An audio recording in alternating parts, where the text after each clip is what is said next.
You're listening to Talk, America's premier Jewish broadcast on the air since 1981.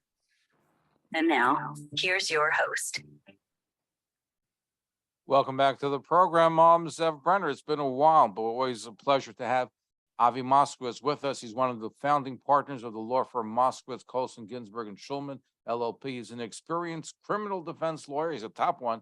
He's a civil litigator who has represented many members of the Jewish community in both criminal and civil matters. He was formerly an assistant U.S. attorney in the Southern District of New York. Avi, good to have you back after a long hiatus, so we're glad you're able to join us. Good to be back. Thank you. So one of the things that we've been getting a lot of calls this week and made the New York Post and a lot of the social media, of course, there was a man in Brooklyn. There was a bris taking place in a shul on East 7th Street between Kings Highway and Avenue R. And as he was leaving the shul, the allegations that he tried to abduct a young boy, the mother complained, called Shomer. The New York Post picked it up. And then at Mir Yeshiva, he was apprehended and arrested by the police. You are his defense attorney, so tell us what's going on. Well, what I can tell you, Zev, is that the New York Post article and the stories on television that followed that night were a complete work of fiction. The allegations, the original allegations that my client at some point picked the boy up and tried to drag him out of the shul is simply not true. Thankfully, the Brooklyn District Attorney's Office reviewed the evidence before they made a charging decision, and they realized that those allegations were not true, and they reduced the charges, and my client is now out on bail, and we will deal with them as the time goes on. Just tell us, how does the procedure work? From what I read, again, there's been a lot of accounts, there's confusion. I guess we'll soon know all the facts. But when the police get a report that somebody is hitting somebody, abducting, so don't they have the charge to arrest first and ask questions later on, as long as somebody's willing to make a complaint? Well, in something serious like this, that's what they're going to do. They're going to make the arrest and then ostensibly try to neutralize what they perceive as to be a threat. And then it's up to the prosecutors to review the evidence and make a charging decision. The police don't make charging decisions. The prosecutors make charging decisions. And in this case, they thankfully realized that they didn't have what the police initially thought they had. So they dropped some of the charge, not all of the charges, correct? Well, they reduced the charges so that my client could be released on bail, or actually released on his own recognizance. And now we will deal with the remaining charges. Right now, there's just a complaint. There's no indictment. And I'm hoping that this matter will be resolved favorably without an indictment. Now, what does the complaint allege? The complaint, the actual charges, if I recall correctly, unlawful imprisonment and endangering the welfare of a child.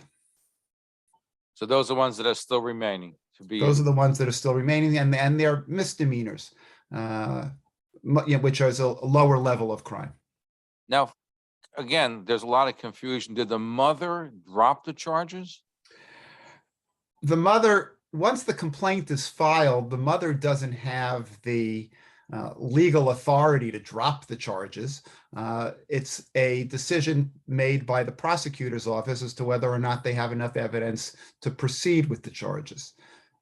I don't understand. If somebody says, I think this is, let's take this case. I think this man was looking to abduct my child. And then the mother says, you know what? I checked out the evidence, or I thought about it some more. Other people spoke to me, and I don't believe he was trying to abduct my child. Why would they go ahead if the mother is saying that let's not pursue it? Well, the district attorney's office has to review the evidence, and they have to see whether there's enough evidence to proceed. And I'm willing to let them do that, let them do their job. Sometimes they get it right. Hope most of the time, I think they try very hard to get it right. And they try not to, the rule is you're not supposed to indict or charge if you don't think you have proof beyond a reasonable doubt. So let's let them do their job. Let's let them figure out that they don't have the evidence, and hopefully the charges will go away. Right. No, listen, that's what we hope for. Now, from what was reported in the media, that this man is a yeshiva person, he's in learning, and he didn't want to walk between women, so that's why he put his hand on the boy. And the video surfaced after he was arrested. Am I correct? The video surfaced after he was arrested. That's correct. And is that what he's alleging, that he used the boy to avoid going through women?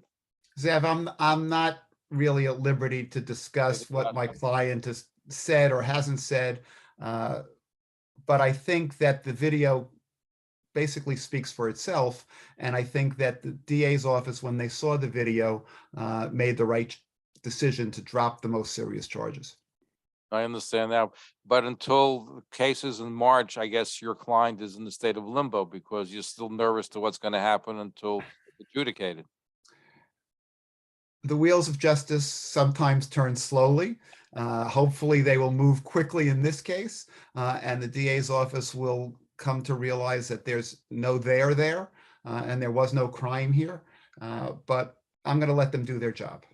I would say in today's day and age with abuse and also in the case of divorce, so they tend to arrest and then let the prosecutors, like you say, file in the charges, but they have an obligation, if they have a complaint, is to make an arrest. Look, we live in crazy times, and people are very concerned about their children, rightfully so. And sometimes things look one way when that's not the reality. And I'm not going to make critical comments about the mother here. That would be inappropriate. The job here is for the police and the district attorney's office to do their investigation and come up with the right conclusion. And I hope that they will. I guess so. The jury's still out. We'll find out what happens. It's about almost 2 months, correct? Well, the next court appearance is in 2 months, and the speedy trial clock runs. So we'll see what happens. Now, not just in this case, Avi, but I would assume in other similar kinds of cases, if they're going to wait until the court date before they drop all the charges, they don't necessarily have to do it before the court date. They have speedy trial clock, and there are deadlines they have to meet. And if they don't charge by certain times, then the charges get dismissed. Now, in New York, did they change the rules with evidence that in cases where they have to provide much more speedily the evidence, and that's hampering in some cases prosecution from going? I'm not talking about this case, in some other cases. Well, the rules on discovery are post-indictment. You don't have to get until the case is indicted. The government has no discovery obligations. So that's not at play yet here. Right, because there's no indictment. There's still an investigative stage. Correct. In general, though, with the discovery phase, it makes it much tougher for prosecution to prosecute. Well, look, I'm not going to cry for prosecutors. You're a criminal defense attorney. And the difficulty in prosecuting. Defense lawyers and defendants are entitled to know what the evidence is against them so they can make decisions as to how to proceed. All too often in the past, prosecutors have held on to evidence or held on to exculpatory evidence until the last minute, or sometimes past the last minute. And that's why we have discovery reform. And by and large, it's a good thing. It evens the playing field. Now, from what I understand from other criminal defense attorneys, is that since most prosecution ends up in a plea deal, I think what is the number, like 90%? It's some crazy number like that. So in lots of ways, some criminal defense lawyers have had to take on other duties like family court or other courts, where they have to be involved because there's been less work to do because there's so much plea bargaining going on. Plea bargaining has been the main way the cases get resolved in both state and federal court from the beginning of time. In federal court, probably 95% the cases end up in plea bargains. In state court, depending on the jurisdiction, the numbers are a little bit different, but trials are the exception rather than the rule. And Is that a good thing?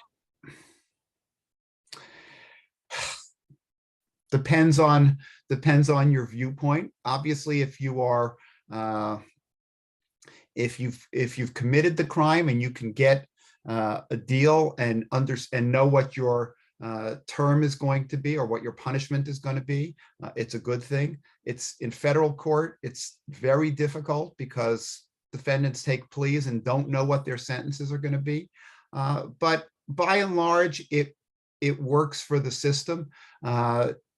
Judge Rakoff in federal court has talked about why innocent people plead guilty, and that's sometimes I think happens because the pressure on them is so great. There are mandatory minimums in certain charges, or the federal sentencing guidelines are so strict that clients are afraid to take the chance to go to trial. The system has its pluses and minuses. It depends on your viewpoint and where you sit. So here's a discussion that we've had on this broadcast over the last couple of years with various defense attorneys, Nat Lewin, Alan Dershowitz, others. Can a Hasidic man or somebody who obviously looks as a religious Jew appearing in a courtroom, can one get a fair trial considering most of the juries don't have Jews on there? And we have such great anti-Semitism in this country today, including in New York. So I hear that a lot of Hasidic defendants are told to make a plea bargain because they can't get a fair shake if they went to trial. What is your opinion about that?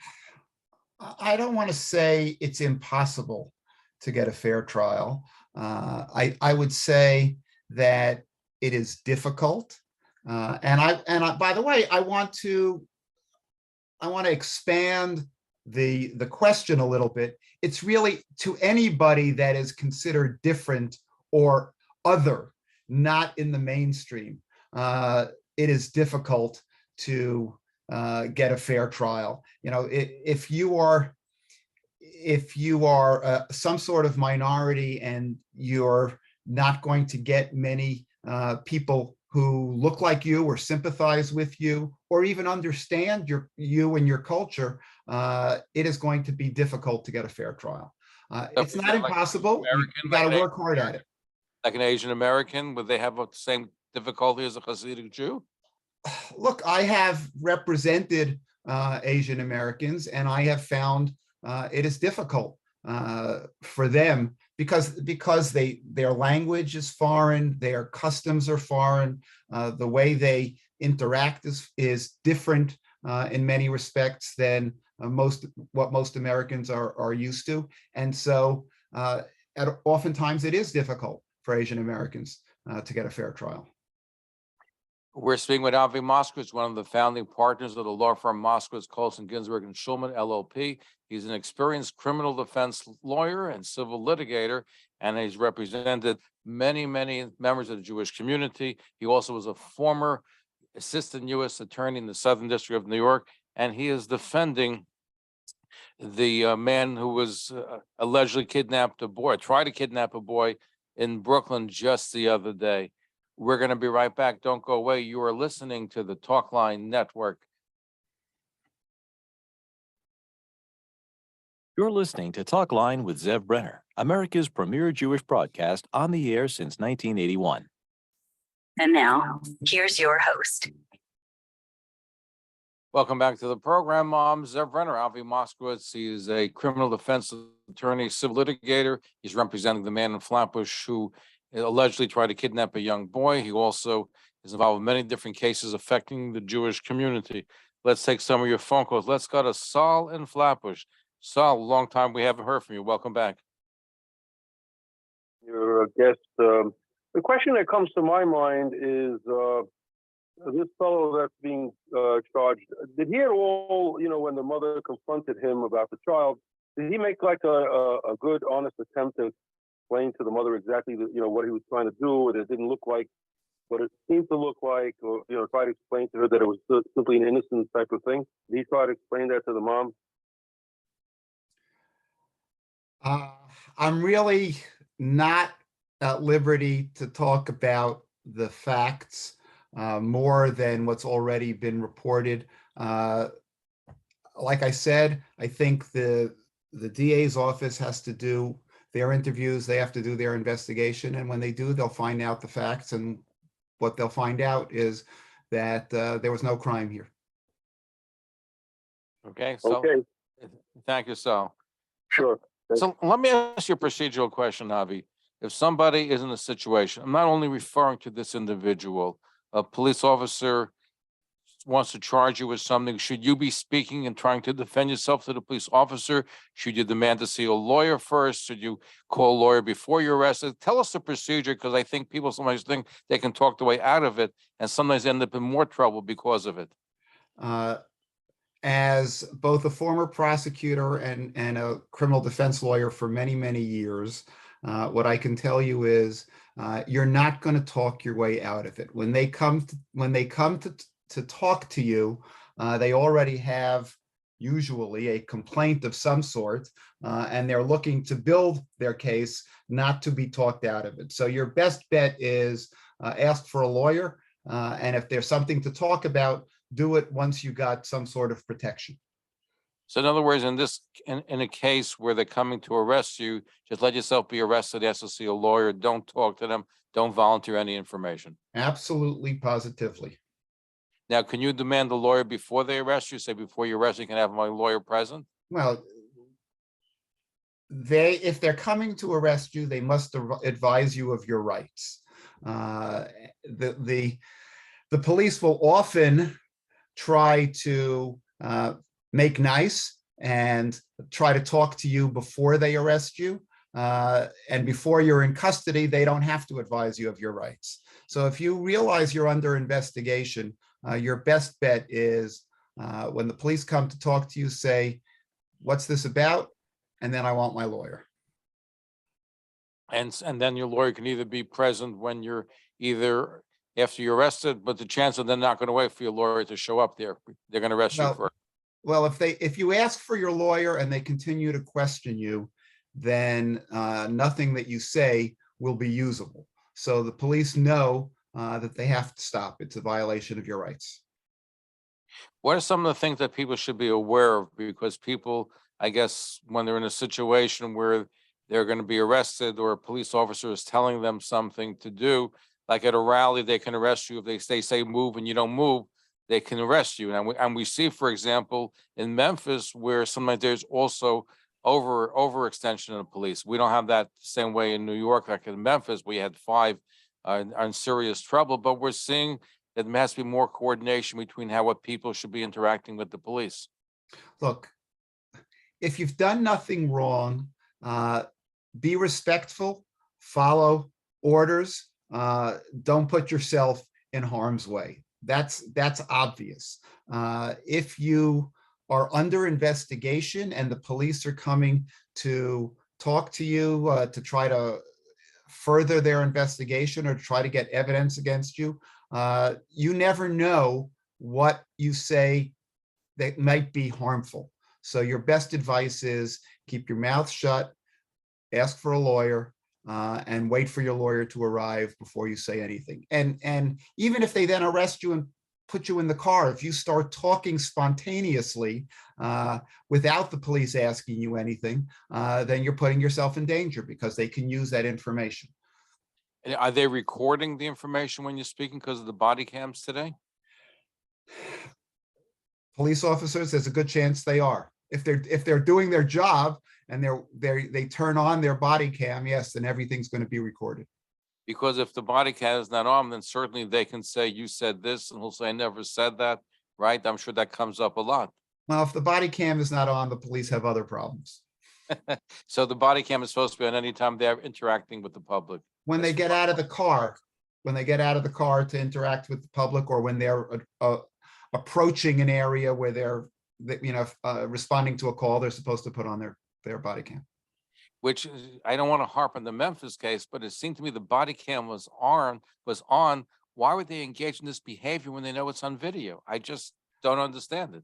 Look, that case is a tragedy. It's a mystery. I don't know the facts. Eventually, we'll find them out, but it's a disgrace. No, it certainly is. What are some of your biggest challenges being a criminal defense attorney? Look, to the extent that you're representing Jews, let's take that first. You touched on it before. We live in a time of tremendous anti-Semitism, and it's difficult to get a fair shake. You have to work very hard, and you have to make sure if you're going to trial, you have to work very hard on jury selection and get open-minded people who are not going to judge you by the way you dress or by the way you speak. And that's difficult.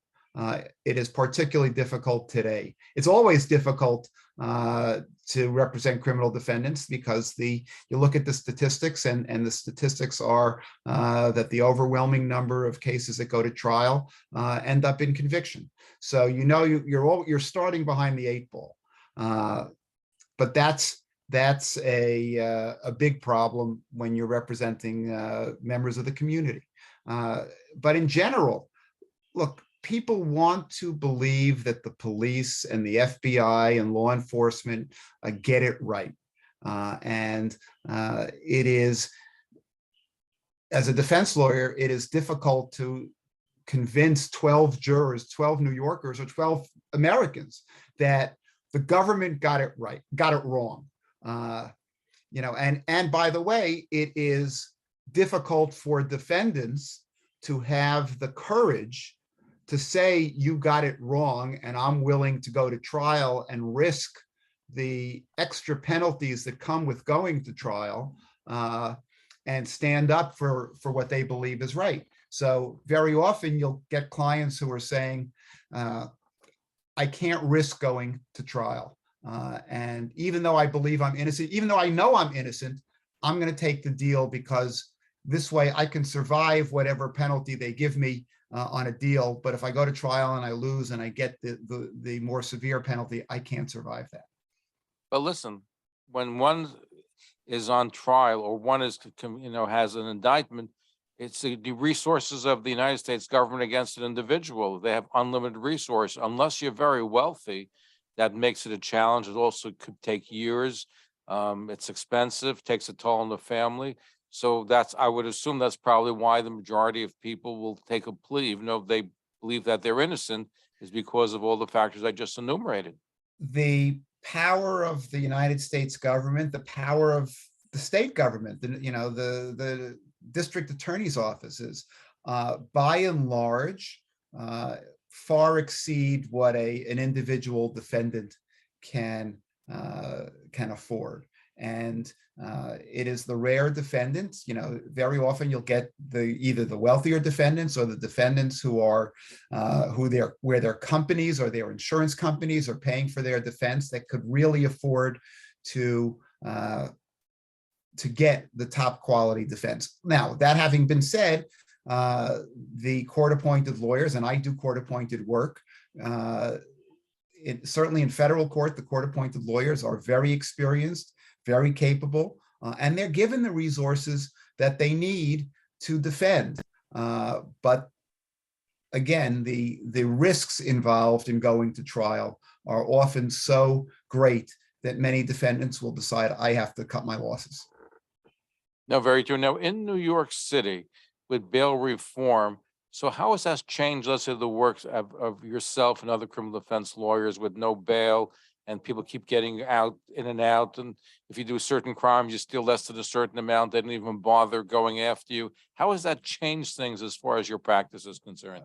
Zev, I'm going to tell you that I think that the public perception of bail reform is way off base, and we have to go back to why bail reform was put into place in the first place. What was happening was, and that people who were poor, who were arrested even for minor crimes, they would get $500 bail, and they couldn't afford to pay the $500 bail, so they'd be in jail longer, waiting for trial, than if they had gone to trial or pled guilty, they could have been out. So the bail reform system, or the bail reform law, was put in to avoid that kind of situation. And in state court, the backlog of people waiting for trial, you could be on Rikers Island for years before you get to trial in the Bronx, for example. And so the bail reform law was designed to avoid that problem and to get people, certainly who committed nonviolent crimes, out so that they can resume their lives while they wait for trial. But I think though the problem is not so much the first time, but you have recidivism where you have the same person can do it 10, 20 times and just be let out and with a slap on the wrist. So I think that's where the problem lies. The same person can be accused of doing it 10 or 20 times. We still live in a system where you're innocent until proven guilty. And the fact that you're arrested another time doesn't mean that you've committed the crime. And if we're talking about relatively minor crimes, or certainly nonviolent crimes, keeping somebody in jail for a year when they would have gotten 30 days, for example, if their case had been processed properly and in a timely fashion, is just not fair. And we wouldn't stand for it if it were members of our community that were going through that. And it by and large affects minority and poor people, and we shouldn't allow that to happen to them either. Now, let's also look at the case of Joey Borgen, who was beaten up at a rally, going to an Israeli rally about a year ago. There was a gang of individuals who did it. The first person, I believe, made a plea bargain for 6 months in prison for this heinous crime. So we're seeing also where Alvin Bragg, the DA in Manhattan, is again being very loose as far as prosecuting these heinous crimes. 6 months for that kind of thing is a joke. Look, you can criticize prosecutors or prosecutors' offices for individual cases, just like you can criticize defense lawyers in any particular case. God knows all of us on the defense side have faced the question of how could you represent that person? Or how could you have cut that deal? Or don't you feel terrible that somebody who did this got out early, or got a sentence that the public feels is inappropriate? Well, first of all, the public doesn't always know the facts, and the public certainly doesn't always know the evidence. So what is reported, as we saw this week with my client, what was reported about the case isn't always accurate. And what the evidence, or what the admissible evidence that the prosecutor has, isn't always what is reported in the papers. So prosecutors make decisions based on the evidence that they have, what they can prove. And by the way, sometimes they make decisions based on who the defendant is. If a defense lawyer does his job correctly and they have a sympathetic defendant, for example, they may say, look, this is a good guy who did a bad thing, who lost his mind momentarily, and therefore he needs to be punished, but he doesn't need to have the book thrown at him. Give him a break. We do that all the time. That's part of our job. And by the way, in the case in Brooklyn with the alleged abduction, I think the video plays such an important role in today's society. And I think the video is where you're going to find the most success in this particular case. Well, thank God. Thank God there was a video. I only wish that the press had waited till there was some evidence before they reported on it, because the reporting was so off base and so horrific. And unlike you, who thankfully has kept my client's name out of this discussion, the newspapers and the television did not. And that's their shame. Is there a recourse where he can sue whether the New York Post or some of the other media outlets are calling him a creep and other names? Look, I think this, whether he takes that recourse or not is for another time. You know,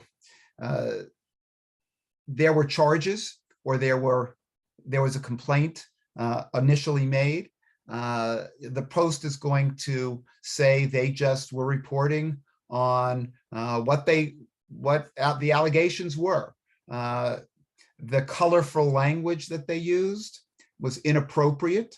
They got their facts wrong, but that's because the initial reporting on the facts was wrong. And people said things that were simply not true.